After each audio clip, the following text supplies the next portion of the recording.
जय हिंद दोस्तों आप लोगों को लगता है नेपाल भारत का कुछ बिगाड़ लेगा? आप लोग एक बार कमेंट करके जरूर बताना, या नेपाल भारत की किसी टेरिटरी को, भारत के किसी क्षेत्र को कैप्चर कर लेगा? क्या ऐसा पॉसिबल है? नहीं पॉसिबल है ना। लेकिन दोस्तों फिर भी नेपाल किसके उकसावे में, आप लोग कमेंट देना, किसके उकसावे में आके भारत के 3 क्षेत्रों को अपना बता रहा है?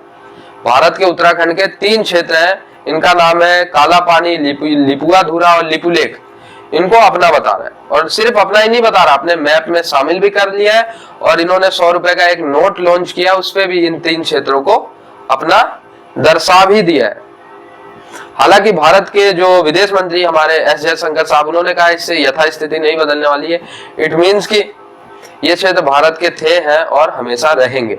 लेकिन दोस्तों मुझे लगता है नेपाल भारत के एहसानों को भूल गया। हिंदू राष्ट्र है नेपाल, एक हिंदू बहुल देश है, और नेपाल के बारे में मैं कुछ बुरा शब्द प्रयोग करूं ये अच्छा नहीं लगेगा। लेकिन सच बताऊं तो नेपाली जो है वो चाइनीज के गुलाम होते जा रहे हैं। इसके पीछे का रीजन ये है कि 2015 में नेपाल में बहुत भयंकर भूकंप आया था। भारत गवर्नमेंट ने बिना सोचे समझे 9 लाख करोड़ रुपए की आर्थिक सहायता की थी, जो नुकसान हुए थे उसको रिकवर करने के लिए, 1.67 बिलियन US डॉलर की। ठीक है दोस्तों, और जो और सपोर्ट हुई थी उसको तो भूल जाओ। मेरे को खुद याद है कि मैंने कपड़े वगैरह दिए थे नेपाल में। ठीक है, मैं गिनवा नहीं रहा हूं, आप सब लोगों ने दिया होगा, बस जस्ट फॉर एग्जांपल बता रहा हूं कि जब भूकंप आया था कपड़े, खाने पीने, ये सब नेपाल को दिए गए थे। लेकिन आज नेपाल चाइनीज टेरिटरी को अपना नहीं बताता है, जबकि चाइनीज बॉर्डर तिब्बत भी इनसे लगता है, लेकिन उसको अपना नहीं बताते, क्योंकि पता है फिर चाइनीज इनकी औकात बता देगा उसी समय। ये नहीं सोचेगा कि ये छोटे देश है तो रहम करे इनको, बस बातों से ही हल करे। चाइनीज के अगर इन्होंने एक टेरिटरी को अपना बताया, चाइनीज अगले दिन दूसरे पे कब्जा कर लेंगे इनको, आप बताओ। लेकिन इन्होंने भारत के एक टेरिटरी को, 3 टेरिटरी को अपना बता दिया। इनको पता है कि भारत शांत है, भारत कुछ नहीं करेगा। ठीक है, हालांकि वो पुराना भारत नहीं है, जयशंकर साहब ने तुरंत स्टेटमेंट दिया। ठीक है, लेकिन फिर भी भारत के इस रवैये को चेंज करना चाहिए। अबे नेपाल है क्या? क्या है भारत के सामने नेपाल? एक राज्य के आधे GDP भी तो नहीं होगी इनकी। भारत की वजह से तो इनका पेट पलता है, बुरा लगेगा कई नेपाली भाई को। लेकिन क्या मतलब है यार कि भारत तुम्हारी इतनी सहायता कर चुका है, एहसानों तले दबे हुए तुम भारत के, भारत में आके नौकरी करते हो, भारत के भरोसे पे चलते हो, और फिर मतलब भारत के ही पेट में तुम छुरा भोग रहे हो। औकात है तुम्हारी, ले लोगे भारत की 3 टेरिटरी। मैं मानता हूं तुम्हारे पास गोरखा रेजिमेंट है, 32,000 गोरखा भारत के सेना में भी काम कर रहे हैं। 16 लाख में से 32,000 गोरखा रेजिमेंट के नेपाल के काम कर रहे हैं, और 20,000 अदर्स। भारत की सेना टोटल 16 लाख है, उसमें से लगभग 50,000 नेपाल के लोग हैं। ठीक है, और फिर भी मान लो तुम कब्जा कर लोगे भारत के 3 क्षेत्रों पे, चलो तुम्हारे ही है, हमने ले रखे, कर लोगे कब्जा? मतलब यार कुछ भी, सदियों से वो क्षेत्र भारत का है, और उसको मतलब तुम भी चाइनीज की तरह भारत के क्षेत्र को अपना बताओगे, पाकिस्तान की तरह भारत के क्षेत्र को अपना बताओगे। पहले ये तो देख लो कितने एहसानों तले तुम दबे हो भारत की। ठीक है, अगर कल को 3 तरफ से ये जो है लैंड से घिरे हुए हैं, भारतीय लैंड से, भारतीय इलाके से ये 3 तरफ से घिरे हुए, और एक तरफ से तिब्बत यानी चाइना, इनडायरेक्ट रूप में तिब्बत तो अब अस्तित्व में ही नहीं रहा, उसको तो चाइना ने कैप्चर कर लिया।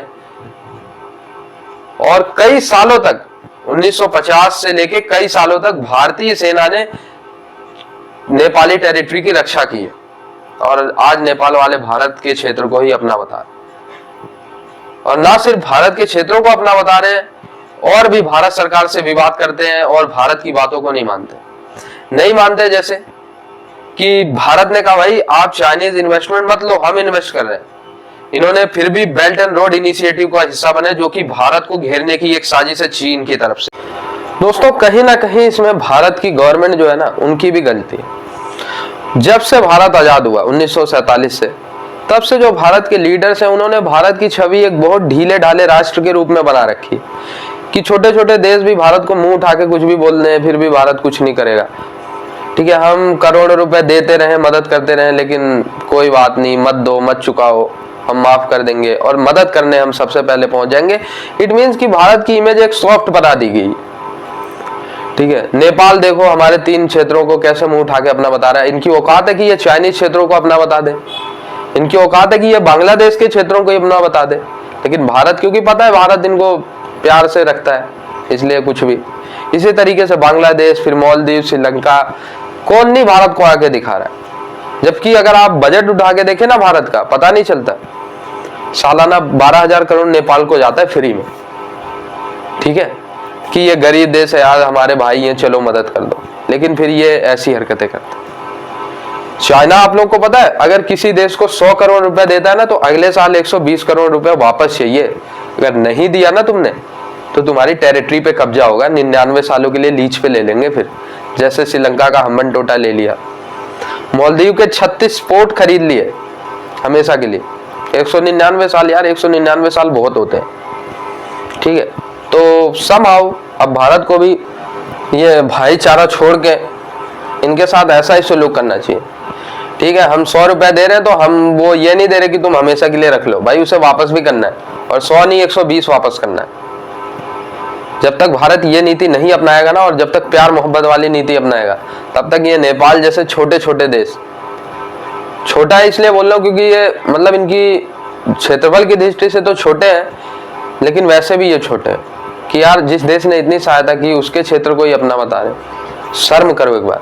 कई नेपाली भाई अगर इस वीडियो को देखेंगे बुरा लगेगा, लेकिन एक बार सोचना कि भारत ने कितनी सहायता की और भारत के क्षेत्रों को अपना बता।